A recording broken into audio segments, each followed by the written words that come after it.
Mahmoud Abbas menace de mettre un terme à sa collaboration avec le Hamas. Les dissensions entre l'autorité palestinienne et le Hamas sont loin d'être réglées alors que la trêve avec Israël arrive bientôt à échéance.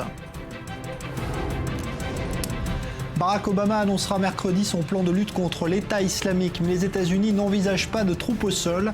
Les pays de la Ligue arabe et sans doute l'Iran devraient rejoindre cette coalition. Cessez-le-feu déjà brisé en Ukraine, des combats ont repris aujourd'hui à Donetsk et Mariupol entre séparatistes pro-russes et armée ukrainienne. Un civil a été tué.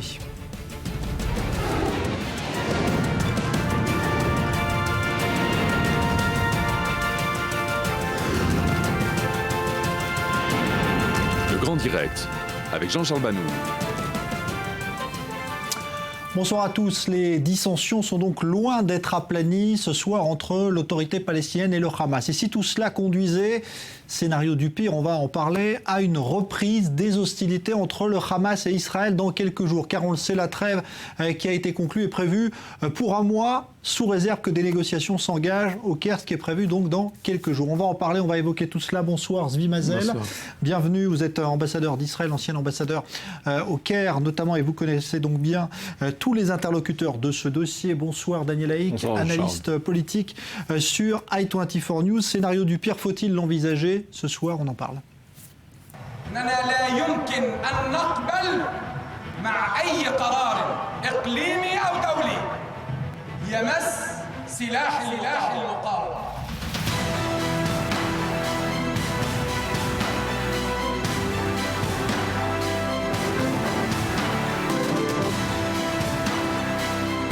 Mahmoud Abbas is pretty strong in the West Bank. Can he control the terror organizations that are right now managing the Gaza Strip? You heard Bibi Netanyahu many times, he said.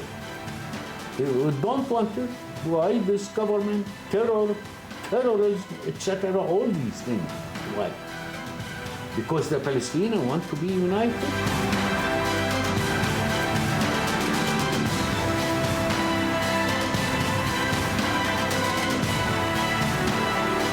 وبقرار فلسطيني جامع سنبني مطارنا ومن يعتدي على مطارنا سنعتدي مرة أخرى على مطاراته.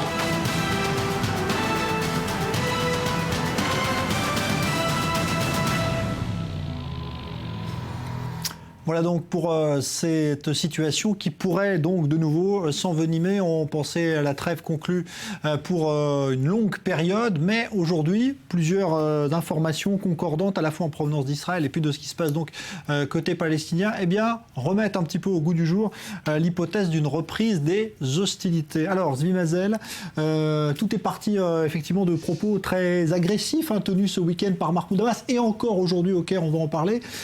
Qu'est-ce qui se passe à votre avis? C'est encore une fois un conflit interne aux Palestiniens qui pourrait rejaillir sur Israël? C'est toujours nous sommes la victime alors. Non. Écoutez, il y a des problèmes extrêmement graves entre Hamas et l'autorité palestinienne.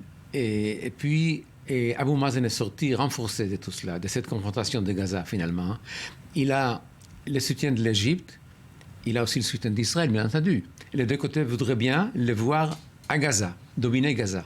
Maintenant, nous savons très bien que c'est pratiquement impossible parce que Hamas ne le permettra pas. Hamas ne va pas donner ses armes à l'autorité palestinienne. Peut-être il sera d'accord pour que le passage de Rafah sera contrôlé par les gens de Ramallah, mais pas plus que ça. Et puis aussi, Abu Mazen sait très bien que Hamas a essayé, a voulu, a mis tout sur place pour renverser son autorité, pour faire un coup d'État. Donc c'est extrêmement grave. Et puis on voit toutes les manifestations qui se déroulent actuellement en Judée-Samarie, même à Jérusalem-Est. Tout ça, ça vient d'où? Ça vient de Hamas. Donc écoutez, Hamas et Abu Mazen ne peuvent pas vivre ensemble. Ils ont essayé plusieurs fois, mais chaque fois, la dernière minute, Abu Mazen, ils ont essayé 3 ou 4 fois, des accords signés à Doha, à la Mecque, partout, au Caire, etc., etc. Et ils ont essayé, ça n'a jamais marché parce que entre Hamas et Abu Mazen, il y a une montagne. L'un représente Hamas, Abu Mazen représente l'OLP, qui est une organisation de libération nationale des Palestiniens. Hamas représente Allah. C'est une organisation islamique. Ils essayent quand même de travailler ensemble, mais ils ne peuvent pas parce que les valeurs, plutôt les principes de Hamas sont tels qu'ils ne peuvent pas changer de position parce qu'il s'agit d'une idéologie. Ce n'est pas une lutte nationale, c'est une idéologie qui est liée à la religion. C'est extrêmement difficile. Alors maintenant, après, c'est terrible ce qui s'est arrivé à Gaza. Il y a eu 2000 Palestiniens qui sont morts. C'est le temps de sortir les couteaux et de voir ce qu'on peut faire. Et puis, comme je vous ai dit, Abou Mazen est actuellement en position de force. Ça, il faut le rappeler. Donc, une base pour tout ce qui se passe actuellement. Alors, il y a effectivement plusieurs raisons à la colère de Mahmoud Abbas. Mahmoud Abbas en a ras-le-bol d'une certaine manière. Il a le sentiment de s'être fait duper. Il avait eu déjà ce sentiment au début même du conflit. En particulier à la suite de l'enlèvement et de l'assassinat des 3 jeunes Israéliens, il a eu le sentiment que le Hamas l'avait dupé sur ce point-là. Il a eu le sentiment que le Hamas l'avait dupé en particulier aussi sur ce fameux problème des salaires. On en a beaucoup parlé. On a eu le sentiment qui est toujours pas réglé. Que les salaires n'ont pas... On se rappelle que tout de suite, après la signature du gouvernement d'union nationale, les Palestiniens du Hamas ont exigé des salaires. Il a le sentiment, Mahmoud Abbas, qu'il était là pour payer, qu'il était d'une certaine manière la banque du Hamas pour payer les 40 000 salariés du Hamas. Et puis, il y a effectivement, ce qu'a dit Tzvi Mazel, effectivement, cette histoire de complot. Mahmoud Abbas a reçu de la part du chef du Shin Bet les informations précises sur le sérieux de ce complot qui était ourdi contre lui par le Hamas. Et puis aussi, il y a les sondages. Et là, je mets un bémol à ce qu'a dit Tzvi Mazel. C'est vrai que Abou Mazen est fort au niveau diplomatique par rapport à la communauté internationale, mais il est faible dans les territoires. Il est affaibli. Les derniers sondages affirment que Ismail Haniyeh est 2 fois plus populaire que Mahmoud Abbas. Donc Mahmoud Abbas veut absolument se renforcer. Il veut absolument, au niveau de l'autorité, de son autorité à l'intérieur du peuple palestinien, il veut montrer que c'est un homme fort. Et pour montrer que c'est un homme fort, il doit montrer qu'il est le leader et de l'autorité palestinienne en Cisjordanie et de l'autorité palestinienne et en tout cas des Palestiniens dans la bande de Gaza. Il veut être le leader des 2 parties du peuple palestinien et c'est là qu'il y a un affrontement avec le Hamas puisque le Hamas n'est pas prêt à céder sur ce point-là. Il n'est pas prêt à se démilitariser, à se désarmer face à l'autorité palestinienne, face à des forces palestiniennes qui pourraient se déployer à l'intérieur de la bande de Gaza. Il y a donc là un problème très profond, en dehors du problème idéologique dont a parlé Tzvi Mazel. Et ce problème, il est mis avec plus d'acuité aujourd'hui parce que on voit ce qui se passe du côté des islamistes les plus radicaux. Quelque part, Mahmoud Abbas veut aujourd'hui se démarquer. L'idée, le message qui a été diffusé par Binyamin Netanyahou au cours des dernières semaines, selon lequel Hamas, État islamique et Al-Qaïda, c'était le même combat, eh bien, Mahmoud Abbas, d'une certaine manière, est assez d'accord avec cela et donc il veut se démarquer, il veut montrer que lui est un leader modéré, il veut montrer que lui négocie avec, se tourne vers les instances internationales comme l'ONU, et là, quelque part, il y a effectivement un fossé entre Mahmoud Abbas et Ismail Haniyeh. Ils ne peuvent pas se supporter. Il y a eu des publications du dialogue entre Mahmoud Abbas et Ismail Haniyeh à Doha il y a quelques jours, dans lequel Mahmoud Abbas traite Ismail Haniyeh de menteur. Ce sont des termes extrêmement durs entre le Hamas et le Fatah. Alors, on va évidemment en parler. On va essayer de savoir justement où tout cela peut conduire. Eh bien, Israël qui se retrouve donc en quelque sorte au milieu de cet affrontement fratricide. Mais tout d'abord, on revient en image sur l'escalade de ce week-end avec Léa Berdugo. Le gouvernement d'union palestinien au bord de l'implosion. Mahmoud Abbas, dès son arrivée au Caire samedi soir, a haussé le ton. Selon un communiqué de l'agence officielle Wafa, le président de l'autorité palestinienne a menacé de mettre fin à son partenariat avec le Hamas. Principale raison, il accuse le mouvement islamiste d'empêcher la coalition d'exercer son autorité sur la bande de Gaza. Nous n'accepterons pas de partenariat avec le Hamas si la situation reste ainsi à Gaza, où un gouvernement parallèle de 27 membres gouverne le territoire. De son côté, le Hamas réfute les propos du président Abbas. Le porte-parole du mouvement, Sami Abou Zouri, a déclaré dans un communiqué que les allégations de Mahmoud Abbas étaient infondées et qu'elles se basaient sur des informations fausses et imprécises. Le Hamas prend donc ses distances. Le mouvement islamiste appelle ses membres en Cisjordanie à ne plus coopérer avec les forces de l'autorité palestinienne.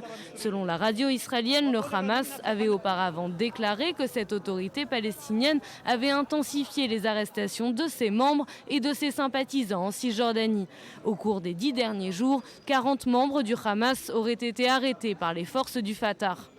Dès vendredi, Ismaël Haniyeh, le dirigeant du Hamas à Gaza, pressait Mahmoud Abbas d'attaquer Israël devant la Cour pénale internationale. Nous demandons de nouveau à notre frère Abou Mazen de signer le statut de Rome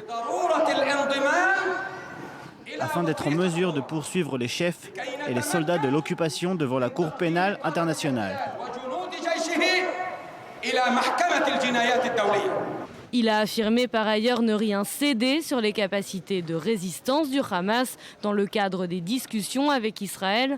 À 2 semaines de la fin de la période de négociation pour arriver à un accord de paix durable entre mouvement palestinien et gouvernement israélien, la coalition gouvernementale palestinienne semble plus que divisée, bloquant les négociations au Caire et remettant en question la trêve fragile entre Israël et les factions palestiniennes à Gaza. Donc on est revenu un petit peu comme au plus beau jour de l'affrontement entre les deux. Zvimazel, la question c'est de savoir où cela va-t-il aller. Est-ce que le Hamas, dont on dit qu'il prépare là en quelque sorte un nouveau round de confrontation, en tout cas des informations qui sortent ce soir, est-ce qu'à votre avis il est prêt à aller jusque-là encore? Pas maintenant. Après tant de dommages matériels et beaucoup de morts, et aussi son arsenal a été quand même diminué. Non, je ne crois pas que le Hamas est prêt actuellement de ressortir pour une autre guerre, mais il va se préparer, il n'y a pas de doute, parce que c'est ça son idéologie. Maintenant, je voudrais dire 2-3 remarques. À propos de sondage, il est vrai qu'actuellement, d'après le sondage qui a été fait, Haniyeh est plus populaire qu'Abou Mazen. Mais ça représente, je ne crois, pas grand-chose, parce que chaque fois qu'il y a une confrontation entre Israël et un facteur arabe, n'est-ce pas? C'est le facteur arabe comme Hezbollah dans la guerre du Liban qui devient populaire. Mais au bout de quelques mois, ça change. Et puis après, nous savons très bien que l'OLP et le Fatah à Ramallah, ils souffrent des problèmes. C'est un gouvernement qui est corrompu, il y a beaucoup de problèmes. C'est pas facile pour eux. Mais Mahmoud Abbas s'est perçu un peu comme une sorte de collabo avec les Israéliens. C'est-à-dire, quelque part, un homme qui a collaboré, qui a mis ses forces de sécurité au service, presque indirectement, de l'État d'Israël. Et d'un autre côté, il y a aussi ce qui s'est passé dans la bande de Gaza. On n'a peut-être pas pas insisté là-dessus, mais dans la bande de Gaza, il y a eu au cours des dernières semaines, il y a eu des arrestations de militants du Fatah, des gens qui ont été torturés du Fatah, et là aussi Mahmoud Abbas ne peut pas supporter cela, ne peut pas tolérer que certains de ses militants à l'intérieur de la bande de Gaza soient torturés. Il n'y a pas de doute, mais ça continue depuis le début, depuis 2007, depuis que Hamas a mis les mains sur Gaza. Et donc il y a le Fatahoui qui sont arrêtés à Gaza et les Hamas qui sont arrêtés et mis en prison. Pas après la formation du gouvernement d'union, c'est ça? Pas après la formation du gouvernement d'union. On aurait pu penser qu'après la formation d'un gouvernement d'union, cela aurait changé. Mais Abou Mazen sait très très bien quel est le but final de Hamas. Il sait très bien que Hamas voudrait bien prendre le pouvoir. Oui. Et, n'est-ce pas, en Judée-Samarie. Alors, vous pouvez me demander pourquoi il signe tous les 3 mois ou tous les ans un nouvel accord avec Hamas. Eh bien, demandez-lui. Et personne ne comprend, parce qu'il sait que si jamais il permet à Hamas à se développer chez lui à Ramallah, il sera renversé dans quelques mois, c'est sûr, il n'y a pas autre chose. Alors, est-ce qu'il veut plaire aux yeux des Nations Unies qui le soutiennent, où il y a une majorité? Est-ce qu'il veut montrer quelque chose? Je crois qu'il veut survivre. Il veut survivre peut-être. Il veut survivre politiquement, parce que quelque part, Mahmoud Abbas comprend que, d'une certaine manière, s'il se démarque aujourd'hui du Hamas, il a une possibilité d'être considéré par la communauté internationale comme le représentant du peuple palestinien, éventuellement enclencher des négociations avec les Palestiniens, avec les Israéliens, et surtout éviter la possibilité d'élections dans lesquelles il risquerait de sortir perdant, d'élections à l'intérieur de l'autorité palestinienne. C'est votre façon de penser, parce que nous pensons rationnellement. Alors il faut demander pourquoi elle a signé 3 ou 4 accords avec Hamas qui ont été après disparus. Donc il y a un problème dans la société palestinienne ils n'arrivent pas à faire la paix avec Israël, et pourtant ils peuvent faire la paix avec Israël. Moi, je crois que 80-85% sont prêts en Israël pour un État palestinien, et on peut trouver une solution sur Jérusalem, mais de l'autre côté, ils ne veulent pas. Ils insistent sur les droits de retour, ils insistent sur Jérusalem, sur le temple et tout ça. Donc il y a des problèmes, des valeurs et des problèmes, des principes extrêmement graves en ce qui concerne la société palestinienne. Et ça explique les problèmes qu'il y a entre les deux. Maintenant, il n'y a pas de doute qu'Abou Mazen, après ce qui s'est passé à Gaza, il voudrait bien avoir quelques bons points face à la société internationale, etc. Mais aussi, donc il a envoyé Saïd Barikat et Mohamed Farag à Washington parler avec John Kerry. Et quelle était la solution qu'il proposait? D'imposer une solution sur Israël par l'Amérique, d'abord que l'Amérique accepte les frontières 67 et puis négocier un an, sinon c'est fini l'histoire. Et s'il était en train de tendre un piège à Binyamin Netanyahou, parce qu'on sait que Binyamin Netanyahou, depuis la formation du gouvernement d'union nationale palestinien, a dit on ne peut pas négocier avec un tel gouvernement parce qu'il inclut le Hamas, qui est une organisation terroriste qui ne reconnaît pas l'État d'Israël, qui prône la destruction de l'État d'Israël. Et si maintenant, se démarquant du Hamas, Mahmoud Abbas disait maintenant je suis le représentant du peuple palestinien et je peux négocier, quelque part, il piège entre guillemets Binyamin Netanyahou. Il piège. Il peut, surtout dans le mois de septembre, qui est un mois très riche au niveau diplomatique à l'ONU, avec l'Assemblée générale des Nations Unies. Il peut mettre Binyamin Netanyahou dans un certain embarras. Ça ne va pas changer la stratégie israélienne. Sur le fond, non. Absolument pas. Donc, il y a ici des problèmes de fond extrêmement graves. On n'arrive pas à couper le nœud. Ça ne marche pas du tout. Et écoutez, même l'Amérique est dans l'embarras parce qu'ils ne peuvent pas accepter qu'une solution soit imposée sur Israël. Et puis l'Amérique a d'autres problèmes avec l'État islamique et tout ce qui se passe actuellement. L'Amérique n'a pas encore trouvé une solution. Ça, on n'a pas parlé de ça, mais c'est très important parce que finalement, actuellement, toute l'énergie d'Obama est là-dessus. Parce qu'il y a un problème. Il y a un problème pour un pays pour la Syrie, l'Irak, la Libye et tout ça. Et même l'Égypte est en trouble, n'est-ce pas, avec des organisations qui sont proches de l'État islamique. Donc tout ça, ça fait un mélange terrible et difficile à comprendre. Et Abou Mazen voudrait profiter de tout ça, mais tant qu'il ne change pas la façon de voir la solution définitive avec Israël, ça ne marchera pas. Il doit changer. Tout le monde nous dit, vous savez, surtout la gauche israélienne, c'est un homme avec qui on peut parler. Oui, d'accord. Mais à un moment donné, il dit non. Il dit les droits de retour. Il ne veut pas accepter les troupes israéliennes sur le Jourdain. Alors, qui c'est qui va le défendre contre l'État islamique? C'est nous, pas autre. Donc, il y a des problèmes graves de principe et ça ne va pas changer dans les jours à venir. Alors, je voudrais qu'on écoute justement des opinions d'Israéliens sur cette capacité d'Abou Mazen à retourner dans Gaza. Est-ce qu'à votre avis, Abou Mazen a aujourd'hui, Mahmoud Abbas, la possibilité de s'imposer de nouveau dans la bande de Gaza? Qu'en pensent des Israéliens rencontrés dans les rues aujourd'hui par Maël Benoliel? Je pense qu'Abou Mazen n'est pas assez fort pour contrôler Gaza. En Israël, on aurait souhaité qu'il le soit, mais concrètement, son action ne nous inspire pas confiance. Je pense que c'est quelqu'un de lucide, un politicien intelligent. Et je pense qu'il peut avoir encore plus d'influence et profiter de la situation actuelle d'après-guerre à Gaza pour faire avancer les choses. Abou Mazen a été soumis à une pression internationale d'être le représentant des Gazaouis, mais il n'a aucune mention légale. C'est un personnage qui est reconnu à l'international pour faire les pourparlers d'une éventuelle paix.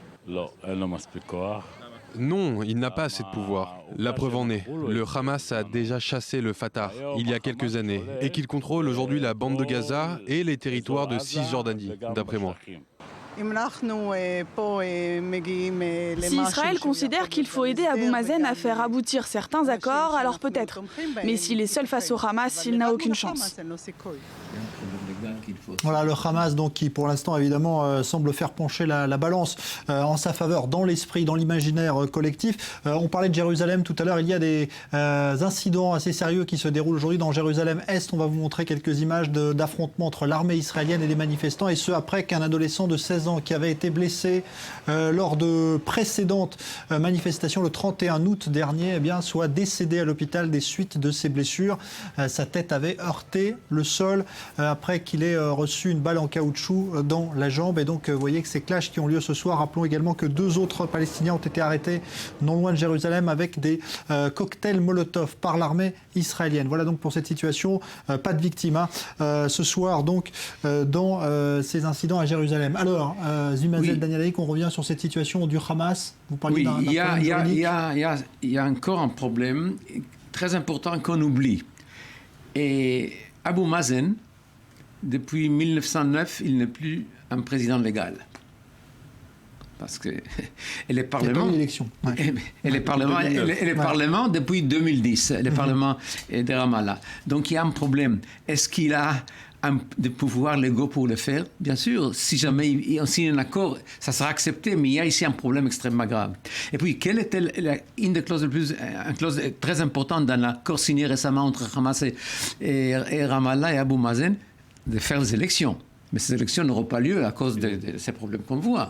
Et puis, ce qui s'est passé ce soir à la Ligue arabe, Abu Mazen a commencé à parler, à présenter les problèmes palestiniens, et surtout il a parlé des Hamas. Il a commencé à dire les 4 vérités sur le Hamas. Alors immédiatement, le président de la séance a fermé la séance, et pour les invités, pour les diplomates et pour les journalistes, a déclaré séance à huis clos. Donc le problème est extrêmement grave, extrêmement difficile. Mais encore une fois, ça, c'est une chose. Et l'autre chose, les côtés négociations de paix éventuelles entre Israël et Abu Mazen, c'est toujours dans l'impasse. Il n'arrive pas à mettre sur place une solution qui serait acceptée même par l'opinion publique israélienne. N'est-ce pas? Même la gauche qui dit « oui, c'est un autre partenaire », il n'arrive pas à comprendre sa façon de penser. J'ai le sentiment, là on est donc à environ 15 jours avant de l'échéance de ce fameux mois de cessez-le-feu. Il va falloir voir qui retourne à la table des négociations au Caire.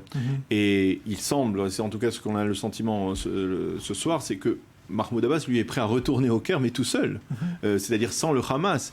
Et là, la question sera de savoir, c'est-à-dire, est-ce que Mahmoud Abbas peut véritablement représenter l'ensemble du peuple palestinien? Et là, on le verra, même si les Égyptiens seraient certainement intéressés à négocier avec Mahmoud Abbas. Mais quelle est la valeur d'une telle négociation? Si le Hamas ne le reconnaît pas, ne reconnaît pas un accord, on n'est même pas entré dans le fond du débat, dans les problèmes de la restauration de la bande de Gaza, de problèmes de l'ouverture des ports, de ces fameux ports maritimes ou aéroports dont on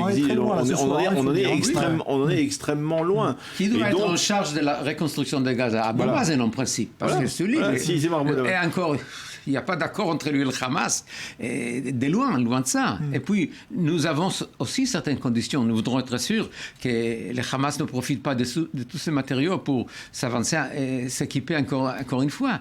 Donc tout ça, il faudra beaucoup de patience. J'ai quand même le sentiment que ce qui s'est passé ces dernières semaines en Syrie et en Irak a un impact direct sur la manière dont l'opinion publique internationale, ou en tout cas la communauté internationale, perçoit le Hamas aujourd'hui. Et quelque part, le Hamas est mis dans le même sac que l'État islamique, que Al-Qaïda, que Al-Nusra.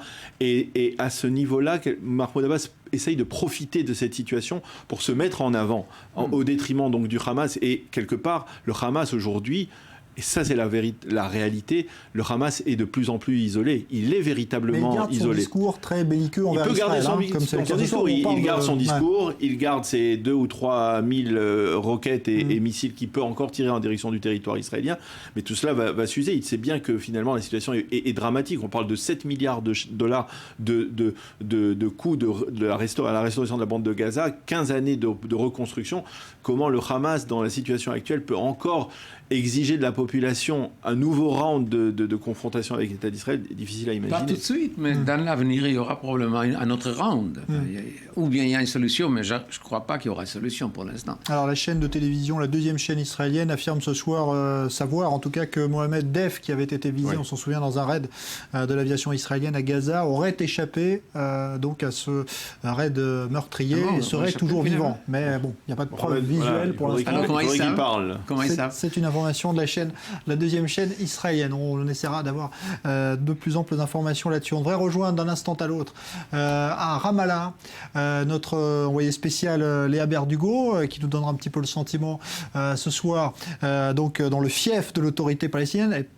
Elle est prête, ça y est, on va pouvoir la retrouver. Léa Berdugo donc en direct de Ramallah où il y a donc évidemment cette querelle qui agite ce soir évidemment le territoire palestinien entre le Hamas et l'autorité palestinienne, Léa. Oui, les dissensions entre le Fatah et le Hamas s'affichent au grand jour. Tout a commencé vendredi dernier lors d'un discours d'Ismaël Haniyeh, le chef du Hamas, au sein de la bande de Gaza. Il a pressé Mahmoud Abbas d'attaquer Israël devant la Cour pénale internationale une nouvelle fois, puisque Mahmoud Abbas a longtemps été accusé par les sympathisants du Hamas de collaborer avec Israël. Eh bien, hier soir, c'était au tour de Mahmoud Abbas d'hausser le ton. Selon l'agence palestinienne Wafa, il a menacé de mettre un terme au gouvernement d'union nationale entre le Fatah et le Hamas. Principale raison, il accuse le Hamas d'empêcher la coalition d'exercer son autorité au sein de la bande de Gaza et de mener un gouvernement parallèle. Le Hamas qui a totalement réfuté ces accusations et a accusé Mahmoud Abbas à son tour de prendre des informations qui étaient imprécises et infondées. Alors donc des tensions qui se sont accrues au cours des derniers jours, puisque le Hamas aujourd'hui a demandé à ses membres présents en Cisjordanie de ne plus collaborer avec les forces de sécurité de l'autorité palestinienne. Selon le mouvement islamiste, au moins 40 militants du Hamas auraient été arrêtés par les forces de Mahmoud Abbas. Alors Léa, on a l'impression ce soir qu'on est très proche d'une vraie rupture entre les deux, que ce gouvernement d'union nationale est peut-être déjà terminé, surtout après l'intervention de Mahmoud Abbas au Caire cet après-midi.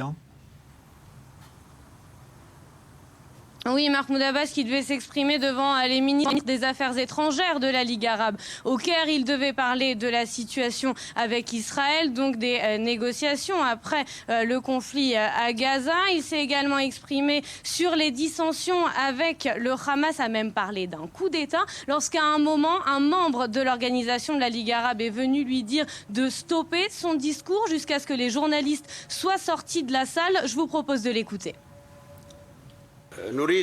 Aujourd'hui, nous voulons discuter de 3 sujets. Le premier sujet, c'est ce qui s'est passé à Gaza, la guerre d'agression qui a duré 51 jours dans la bande de Gaza. La deuxième chose, c'est la voie que prend le processus politique. Le troisième sujet est le terrorisme local et régional à laquelle fait face la nation arabe et islamique. Sur le premier point, vous savez que le 29 mars, nous avons décidé de recréer le gouvernement d'unité palestinien. C'est une décision que nous avons prise plus d'une fois depuis 2007, lors du coup d'État de Gaza. Mais ces tentatives n'ont pas abouti. Voilà, on ne verra pas la suite, parce que donc on a ensuite demandé à Mahmoud Abbas de ne plus parler devant la presse. Merci Léa Berdugo, en direct donc de Ramallah. Merci Zvi Mazel, merci Daniel Haïk, merci à tous les deux. Évidemment, on suit cette situation de très près, car tout cela va bouger, c'est évident, dans les jours qui viennent. Dans un instant, suite du Grand Direct.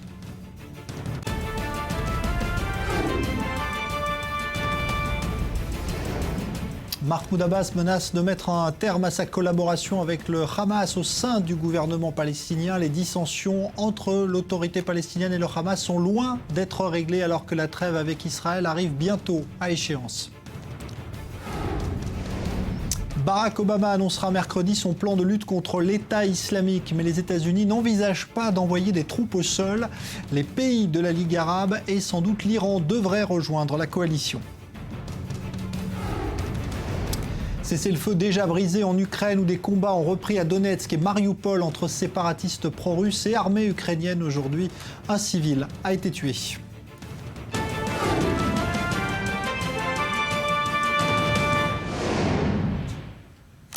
Réunis au Caire, les principaux ministres de la Ligue arabe aujourd'hui ont accepté le principe d'une lutte militaire et politique contre l'État islamique. Et ce, en lien évidemment avec les États-Unis qui sont les initiateurs de cette coalition. Barack Obama doit d'ailleurs présenter son plan de lutte précis ce mercredi depuis les États-Unis. Pendant ce temps, les avions américains ont étendu leur zone de frappe contre les djihadistes. Éléonore Veil. La Ligue arabe a finalement tranché. Son chef, Nabil Al-Arabi, a appelé dimanche les pays arabes à faire face militairement et politiquement aux djihadistes de l'État islamique qui sévissent en Irak et en Syrie. Il a lancé cet appel lors d'une réunion des ministres arabes des Affaires étrangères au Caire, au lendemain d'une conversation téléphonique avec le secrétaire d'État américain John Kerry. Après avoir annoncé la mise en place d'une coalition internationale ce vendredi, Washington prépare maintenant un plan d'action pour lutter contre l'État islamique qui sera rendu public ce mercredi. Sur le terrain, les avions américains continuent de pilonner les positions de l'État islamique, cette fois à l'ouest du territoire, dans la région de Haditha Dam, afin d'assurer la protection d'un barrage qui reste toujours sous contrôle des forces irakiennes. Une extension des frappes largement soutenue et encouragée par les autorités irakiennes, comme l'a souligné le secrétaire américain à la défense de passage en Géorgie. Je pense que ces frappes aériennes s'inscrivent dans la lignée des principes mis au point par le président Barack Obama sur l'action militaire en Irak. D'abord, le gouvernement irakien nous a demandé de les soutenir dans ces frappes aériennes. Et deuxièmement, ce sont les forces de sécurité irakiennes sur le terrain qui ont conçu cette opération. In those strikes. Second, it was the Iraqi security forces on the ground who conceived of the operation. En Syrie, au moins 53 personnes, en majorité des civils, ont péri dans des raids menés samedi par l'aviation du régime sur la province de Raqqa, contrôlée par le groupe de l'État islamique. Pour lutter contre le groupe djihadiste, les États-Unis ont appelé tous les membres de la coalition internationale à apporter un soutien militaire à l'Irak, parallèlement au traitement de la crise humanitaire. Mais hormis un accord de principe, la plupart de ces pays restent frileux. Le souvenir de la guerre en Irak et la forte opposition qu'elle avait suscitée parmi l'opinion publique hantent encore de nombreux gouvernements européens. Et au Liban, l'État islamique a diffusé aujourd'hui des photos de l'exécution par décapitation d'un deuxième soldat libanais enlevé à Ersal, dans l'Est. Les djihadistes avaient emmené avec eux une trentaine de soldats et policiers libanais lors de récents combats dans cette zone frontalière avec la Syrie. Et l'un des pays arabes qui est le plus en pointe dans la lutte contre l'État islamique, c'est l'Arabie saoudite. La monarchie pétrolière craint en effet d'être la cible d'une attaque de la part de ces djihadistes. Et les autorités saoudiennes ont donc décidé de créer une clôture de sécurité le long de leurs frontières. Eman Siksik avec Julia Ganancia. L'Arabie saoudite a annoncé samedi qu'elle allait accélérer le projet de construction d'une barrière le long de la frontière irakienne. Une mesure qui a pour but d'empêcher l'infiltration de militants de l'État islamique. Dans un premier temps, la barrière devrait s'étendre sur 900 km. Commandé en 2009, ce projet prévoyait à l'origine la construction de 9000 km de barrières sur 5 rangées, protégeant les frontières de la monarchie. Mais au vu des inquiétudes suscitées par l'avancée rapide de l'État islamique en Irak, Riyad a décidé d'accélérer la construction et de revoir ses prévisions à la hausse. Et le projet s'annonce colossal. 8 centres de commandement, 32 centres d'intervention rapide, 3 équipes d'assaut, 38 portails d'entrée et de sortie, 78 tours de contrôle, 10 véhicules de patrouille et de surveillance, des centaines de mètres de fibres optiques et 50 radars. L'Arabie saoudite avait critiqué le Premier ministre irakien Nouri al-Maliki qu'elle accuse de division entre les minorités religieuses, encourageant ainsi la montée de factions radicales. Alors que les 5 barrières de séparation entre les deux pays commencent à prendre forme, les tensions qui les opposent risquent de s'aggraver encore davantage. Et sur le plateau du Golan en Syrie, les combats se poursuivent et les rebelles d'Al-Nosra ont réalisé de nouvelles avancées ces derniers jours. Par ailleurs, l'armée israélienne aurait réussi, semble-t-il, à éviter que d'autres casques bleus irlandais, cette fois, ne tombent aux mains des rebelles en ouvrant le feu sur les positions des rebelles d'Al-Nosra. Al-Nosra qui retient toujours en otage plusieurs dizaines de soldats fidjiens. Quelle menace de juger selon la loi islamique ? Et en lien justement avec les rebelles en Syrie et plus particulièrement l'État islamique, les révélations d'anciens otages français en Syrie sur leur geôlier. L'un d'entre eux a été identifié comme étant Mehdi Nemmouche. Il s'agit de ce djihadiste revenu de Syrie et auteur présumé de l'attentat sanglant contre le musée juif de Bruxelles qui a fait 4 morts, dont 2 Israéliens au début de l'été. Il se serait donc signalé également par sa brutalité en Syrie auprès des otages de l'État islamique. Steve Jourdain. Un secret de Polichinelle. Mehdi Nemmouche serait en fait Abou Ammar le cogneur. Nicolas Hénin, ex-otage français en Syrie, accuse l'auteur présumé de la fusillade du musée juif de Bruxelles d'avoir été son geôlier. J'ai été confronté à un certain nombre de documents audiovisuels qui m'ont permis de le reconnaître formellement. Le djihadiste français l'aurait par ailleurs frappé pendant sa détention entre juin 2013 et mai 2014. L'affaire a été révélée samedi par le quotidien Le Monde. Nicolas Hénin a ensuite confirmé les éléments publiés au magazine Le Point. Oui, Mehdi Nemmouche m'a maltraité, moi-même. Je n'ai pas connaissance d'autres otages occidentaux qui l'auraient maltraité. En revanche, j'ai pu l'entendre torturer des prisonniers syriens dans cet établissement dans lequel nous nous trouvions. Mehdi Nemmouche est actuellement détenu en Belgique où il a été mis en examen. Il est soupçonné d'être l'auteur de la tuerie du musée juif de Bruxelles, perpétrée le 24 mai dernier. Il n'a jamais été question de son rôle de geôlier que je vois aujourd'hui, d'un quelconque rôle de geôlier que je vois aujourd'hui dans la presse et qui m'étonne un peu parce que si jamais cette information était avérée, alors qu'on sait qu'il y avait la vie des gens en jeu, pourquoi est-ce qu'on ne lui a pas posé des questions? Pourquoi est-ce qu'il n'y a pas eu une confrontation entre ces journalistes et lui? Cette affaire était connue de certains professionnels des médias et de la police française. Le parquet et les renseignements avaient, semble-t-il, demandé aux journalistes de ne pas révéler l'affaire. Leur crainte, la mise en danger des otages occidentaux toujours détenus en Syrie. Au total, plus de 80 journalistes auraient été enlevés depuis le début du conflit syrien en 2011. On parlait tout à l'heure de Gaza et s'il est un ministre israélien qui ne croit pas du tout à la démilitarisation du Hamas, c'est Avigdor Lieberman, chef de la diplomatie israélienne, lui qui était, on s'en souvient, partisan d'une réoccupation totale de ce territoire.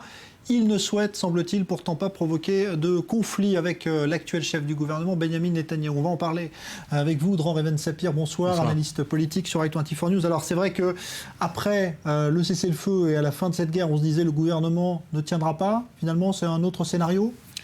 Oui, pour l'instant, en tout cas, le gouvernement va sans doute tenir bon.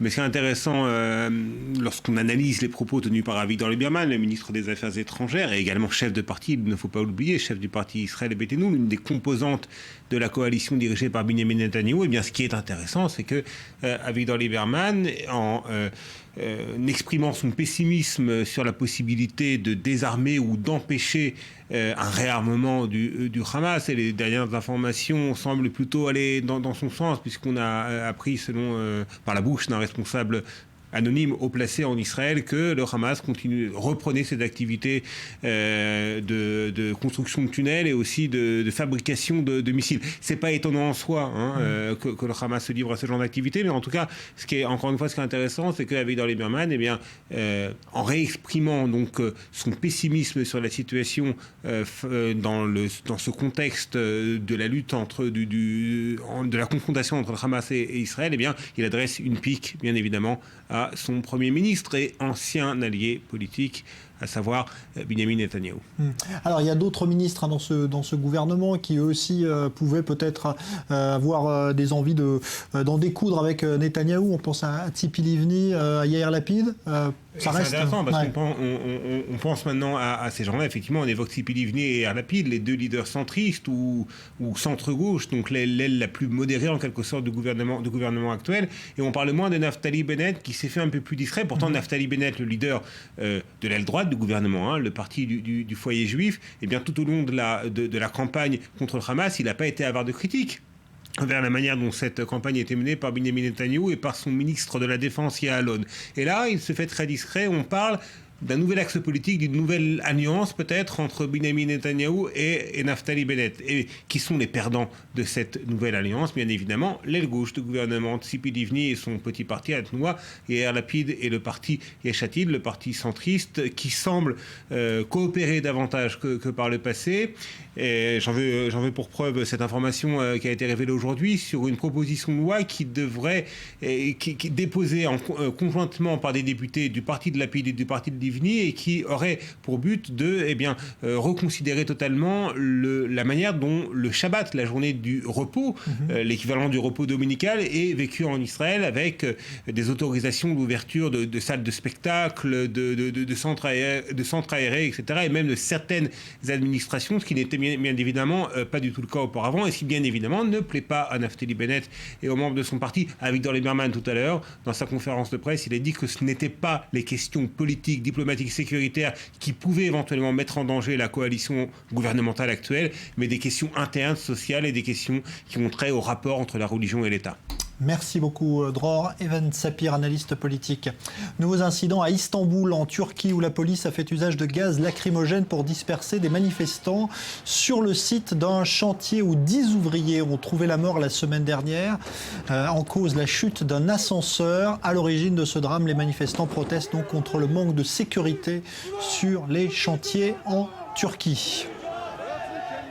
En Ukraine, le cessez-le-feu conclu entre le gouvernement et les séparatistes pro-russes n'a pas tenu très longtemps. Des combats violents se sont déroulés aujourd'hui dans la ville de Mariupol et à Donetsk, faisant au moins un mort parmi les civils.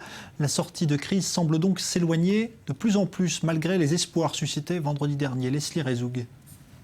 Un constat d'échec moins de 48 heures après le début du cessez-le-feu, négocié vendredi à Minsk entre Vladimir Poutine et son homologue ukrainien Petro Porochenko. Il a été abandonné sur le terrain dès samedi.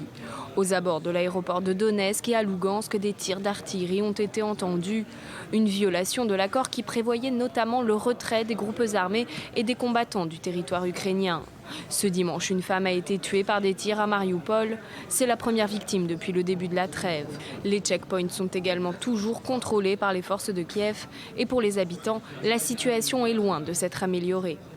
À partir de 22h30, ils ont commencé à tirer très fort près d'ici, à Vostochny.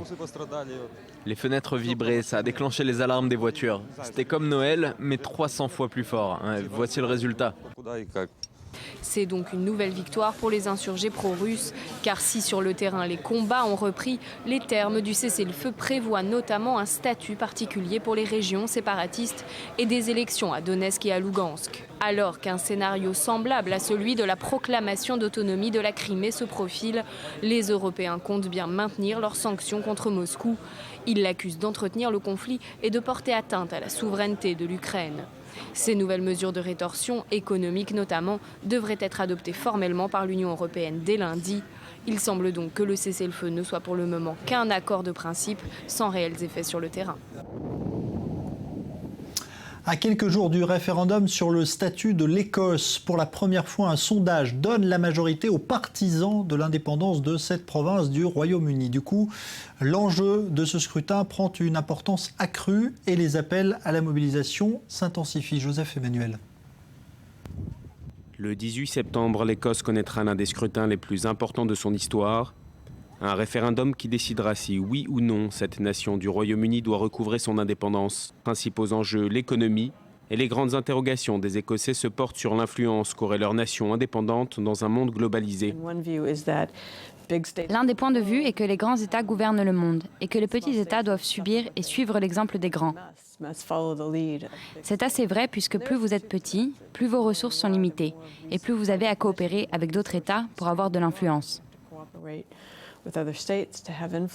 Des doutes partagés par des célébrités concernées, comme par une jeunesse appelée à voter massivement, mais qui, selon un sondage de l'Université d'Édimbourg, semble peu séduite par l'idée d'un divorce avec Londres. Je vais voter non à l'indépendance parce que je pense que tout va bien comme ça. Si on ne l'a pas fait dans le passé, pourquoi le faire maintenant ? Si c'est mieux pour l'Écosse de rester dans le Royaume-Uni au moment du référendum, alors je voterai non. Mais si au moment du référendum, j'estime que l'Écosse aura un meilleur futur en étant indépendante, alors ce sera oui. Économie, environnement, éducation, autant de questions auxquelles il faudra répondre par oui ou par non. À quelques jours du référendum, le scrutin reste incertain. Mais qu'elle reste britannique ou non, l'Écosse écrira dans quelques jours une nouvelle page de sa longue histoire. Alors l'un des secteurs clés de l'économie écossaise, c'est l'industrie de la pêche. Des pêcheurs qui se demandent aujourd'hui si l'indépendance leur apportera plus d'avantages que d'inconvénients. Élément de réponse tout de suite. Des crabes, crevettes et homards exportés à 90% vers la France et l'Espagne. Un travail difficile auquel s'ajoute une nouvelle inquiétude. Quelle monnaie et quelle force cette monnaie aurait si les Écossais disent oui à l'indépendance? Des réponses qui arriveront bientôt avec le référendum du 18 septembre.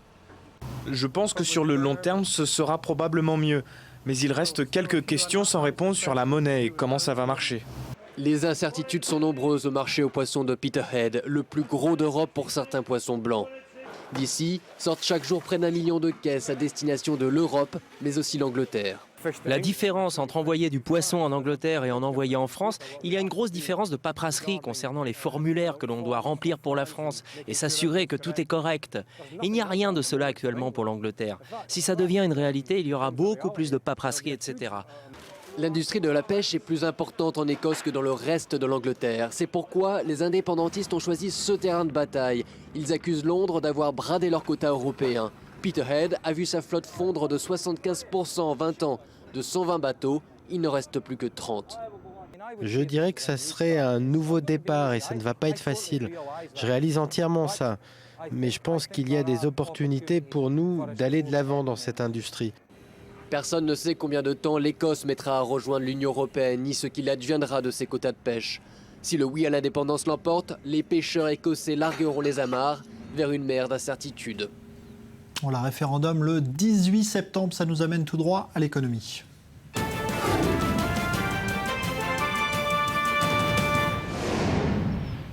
En l'espace de quelques mois et 2 tragédies aériennes majeures, la compagnie Malaysian Airlines se retrouve aujourd'hui au bord du gouffre. Perte de confiance des passagers et même de ses propres salariés qui ont démissionné en masse ces dernières semaines. Malaysian Airlines accuse une perte nette de 105 milliards de dollars pour le 2e trimestre de l'année. Comment va-t-elle s'en sortir?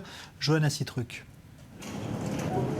Le vol MH370, disparu dans l'océan Indien, puis le crash du MH17, abattu par un missile au-dessus de l'Ukraine.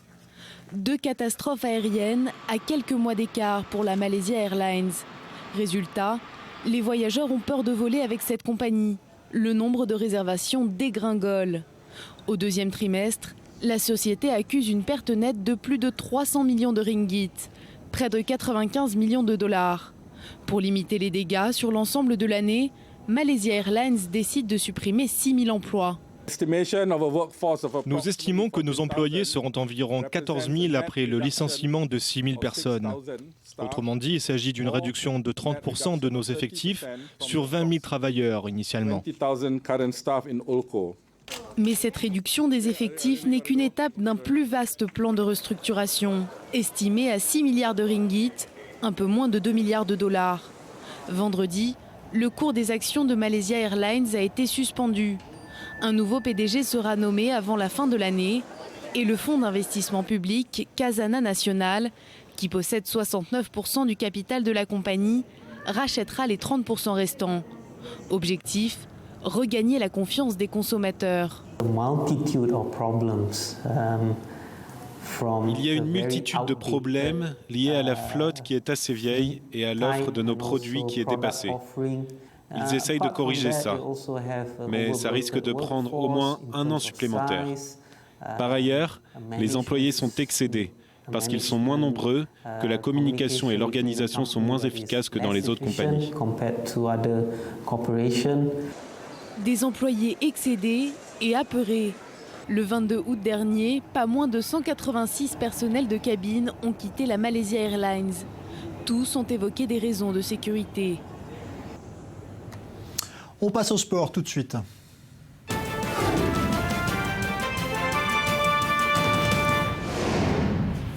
Et le sport, c'est le tennis ce soir. Bonsoir Valérie Pérez. Bonsoir Jean-Charles. Alors, c'est l'heure des finales à l'US Open à Flushing Meadows. Et on va d'abord parler de la finale homme parce que c'est une finale totalement inattendue. Oui, vous avez raison. C'est vrai qu'il y a eu des grosses surprises à l'US Open. Novak Djokovic, le numéro 1 mondial, s'est incliné en 4-7 face au japonais Kei Nishikori. Alors, il a déjoué tous les pronostics. Tout le monde misait sur lui. On pensait qu'il allait le bailler, l'ayer d'un revers de la main. Et bien non, finalement, c'est exactement le contraire qui s'est passé. Kei Nishikori qui a déjà vécu une belle histoire puisqu'il a atteint les demi-finales finale de ce Grand Chelem, mais qui en plus pourrait vivre un conte de fées s'il pouvait atteindre ce trophée. Avec des matchs marathon à chaque fois, il est étonnant le japonais parce qu'il joue plus de 4 heures tranquillement là, comme ça. Oui, c'est vrai. Alors de l'autre côté, pour les spectateurs et les amateurs de tennis, en tous les cas sur le cours Arthur Ashe à Flushing Meadow, il y a eu encore du suspense puisque après Novak Djokovic, c'est Roger Federer, le Suisse, qui s'est incliné face au Croate Marin Cilic. Le Suisse qui a complètement perdu pied en 3-7. Ça sera donc une finale sur laquelle personne n'aurait misé. Ça sera donc Kei Nishikori contre Marin Cilic. On notera aussi également qu'il n'y a aucun numéro 4 mondial lors de cette finale de Grand Chelem et c'est la première fois que ça arrive. Voilà, et donc pas de 18e titre pour Federer qui l'attend toujours en Grand Chelem. Ça ne sera pas pour cette fois, mais plus le temps passe, moins il y a de chances que ça arrive. Alors ce soir, parce que c'est une particularité, finale femme le dimanche, là c'est, on va dire, plus convenu. C'est vrai, vous avez raison, c'est ce soir la finale entre l'américaine numéro 1 mondiale Serena Williams qui va affronter Caroline Wozniacki, la danoise. Alors l'américaine qui va essayer d'atteindre son 3e titre consécutif à l'US Open et puis l'autre qui est 11e mondiale aujourd'hui. Ça sera l'occasion pour elle de remporter pour la première fois de sa carrière un trophée de Grand Chelem. Merci beaucoup Valérie Pérez. Voilà pour le sport. Et puis plus de 100 ans après, le mystère de l'identité de Jack l'Éventreur, l'un des plus célèbres tueurs en série accusé d'avoir assassiné 5 femmes à Londres, eh bien ce mystère vient sans doute d'être levé. Un journal britannique affirme en effet que grâce à des tests génétiques, eh bien, il est possible de connaître précisément qui fut Jack l'Éventreur. Et c'était, semble-t-il, eh bien, un jeune émigré juif venu de Pologne qui figurait d'ailleurs parmi les suspects de l'époque. Uri Shapira et Maël Benoliel. 126 ans se sont écoulés depuis qu'il semait la terreur dans les rues de Londres. Aujourd'hui, l'identité de Jack l'Éventreur, peut-être le plus emblématique des tueurs en série, est enfin révélée. D'après le quotidien britannique le Daily Mail, des tests ADN montrent que le redoutable assassin était en fait Aaron Kominski, un barbier juif émigré de Pologne. En 1988, une série de meurtres bouleversait l'Angleterre. À l'époque, le lien entre les différents incidents n'avait pas pu être prouvé. Mais la plupart des assassinats avaient eu lieu dans le quartier de Whitechapel, dans l'East End londonien. La plupart des victimes étaient des prostituées toutes mutilées de la même manière, ce qui vaudra au tueur son nom d'éventreur. Autre habitude que l'on lui prête, celle d'envoyer une lettre aux autorités dans un anglais hésitant, les informant de son prochain forfait. J'entends dire que la police m'avait attrapé, mais ils ne l'ont pas encore fait. J'ai rigolé quand ils faisaient les malins, croyant être sur la bonne piste. Pour mon prochain coup, je couperai les oreilles de la dame et je les enverrai aux policiers juste pour rigoler. Gardez cette lettre jusqu'à ce que j'ai fait un peu plus de travail. Ensuite, vous pourrez l'utiliser comme il faut. Mon beau couteau est si affûté que je veux me mettre au travail de suite dès que j'aurai cette chance. Bon courage, sincèrement vôtre, Jack l'Éventreur. Depuis, l'identité du tueur de Whitechapel était restée un mystère. En 2007, Russell Edwards, un homme d'affaires britannique, avait acheté aux enchères un châle censé avoir été retrouvé sur l'une des scènes de crime. À l'aide de technologies modernes médico-légales et de caméras infrarouges, il a réussi à mettre à jour l'identité du tueur. Et ce serait donc Aaron Kominski, barbier d'origine polonaise. Plus tard, il sera diagnostiqué comme mentalement instable. Il finira ses jours interné dans un asile. Dernièrement, la résolution d'énigmes historiques déchaîne les passions. L'écart entre science et culture populaire se referme peu à peu. Du sourire de Mona Lisa à la malédiction de Toutankhamon, les mystères du passé ne cessent de faire rêver. Désormais, les filles de l'East End peuvent dormir tranquilles. Jack l'Éventreur ne sévira plus. Voilà, une énigme résolue, digne d'un film, et justement, eh bien, c'est le cinéma tout de suite.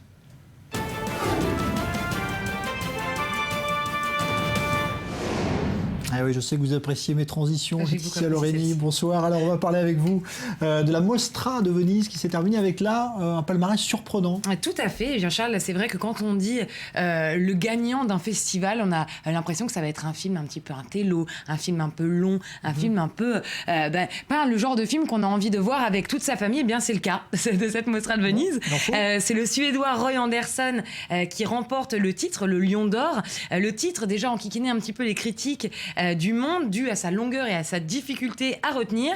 Un pigeon s'assit sur une branche pour réfléchir à l'existence. C'est pas, c'est long, c'est compliqué à retenir. À mon avis, il y a eu beaucoup de copier-coller de la part des critiques à travers le monde. C'était une mostra qui était tout de même très sombre, très politique. On s'attendait plutôt à ce que The Look of Silence, le documentaire de Joshua Oppenheimer sur les massacres, son deuxième épisode sur les massacres en Indonésie en 1965, allait remporter ce Lion d'Or. Mais c'est donc Roy Andersson, ce Suédois, qui le remporte. Il est tout de même, je faisais un peu d'ironie au début de cette chronique en vous disant que c'était un film ennuyant. C'est pas un film ennuyant, bien loin de là. C'est très beau, les plans de Roy Andersson sont très connus.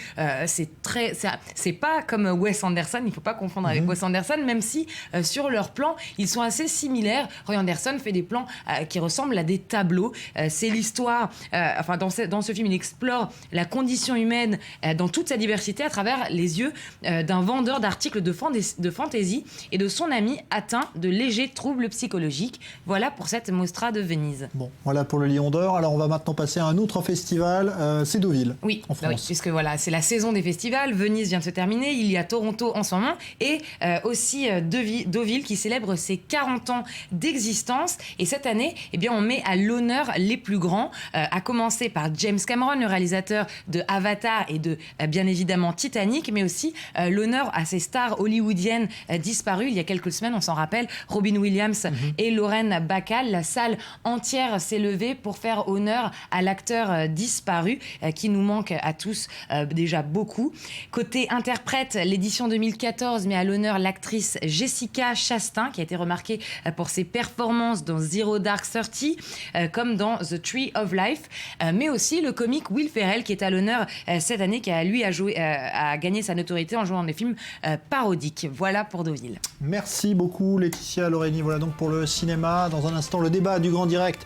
On s'intéressera donc à la manière avec laquelle les États-Unis comptent s'attaquer à l'État islamique. Le plan de Barack Obama sera annoncé ce mercredi.